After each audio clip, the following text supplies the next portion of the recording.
যে কোনো সেবা নিতে প্রতিনিয়ত দুর্নীতির শিকার হচ্ছে মানুষ। এই প্রথা ভাঙতে প্রতিদিনই অভিযান চালিয়ে যাচ্ছে আব্দুল মমিনের নেতৃত্বাধীন দুদকের নতুন কমিশন। বুধবার রাজুকে অভিযান চালায় দুর্নীতি দমন কমিশন। এ সময় মেলে ফাইল গায়েব সহ নানা অসঙ্গতির প্রমাণ। আলাদা অভিযানে উঠে আসে গৃহণ কর্তৃপক্ষের উদাসীনতা।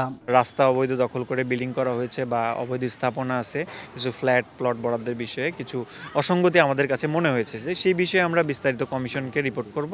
এদিন দুদকের মামলায় জড়িয়েছেন সাবেক আইনমন্ত্রী আনিসুল হক। 2 মাসের অনুসন্ধানে উঠে এসেছে 146 কোটি টাকার বেশি অবৈধ সম্পদ অর্জন ও 29 ব্যাংক হিসাবে 665 কোটি টাকা অবৈধ লেনদেনের তথ্য। দুর্নীতি ও ঘুষ সংগঠনের মাধ্যমে প্রাপ্ত অর্থ বা সম্পত্তির অবৈধ উৎস গোপন বা আড়াল করার উদ্দেশ্যে স্থানান্তর, রূপান্তর এবং হস্তান্তর করার দায়ে একটি মামলা রুজু করা হয়েছে। সম্প্রতি এমপি মন্ত্রীদের দুর্নীতির অনুসন্ধানে বেরিয়ে আসে অন্তত 24 জনের রয়েছে দ্বৈত নাগরিকত্ব। এ বিষয়ে বিস্তারিত তথ্য পেতে পাসপোর্ট অধিদপ্তর সহ 3 দপ্তরে চিঠি পাঠিয়েছে দুদক।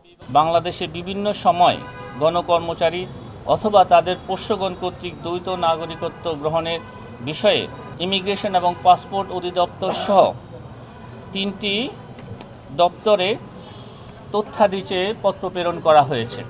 এদিকে নাটোর 1 আসনের সাবেক সংসদ সদস্য শহীদুল ইসলাম বকুল ও তার স্ত্রীর বিরুদ্ধে মামলা করেছে দুদক। তাদের বিরুদ্ধে 2 কোটি 27 লাখ টাকার অবৈধ সম্পদ ও 29 কোটি টাকা অস্বাভাবিক লেনদেনের প্রমাণ পেয়েছে সংস্থাটি। অভিযোগ সংশ্লিষ্ট জনাব শহীদুল ইসলাম বকুল, সাবেক সংসদ সদস্য। তাসলিম তৌহিদ, সময় সংবাদ, ঢাকা। অপরাধমূলক অসদাচরণ ও ক্ষমতার অপব্যবহারের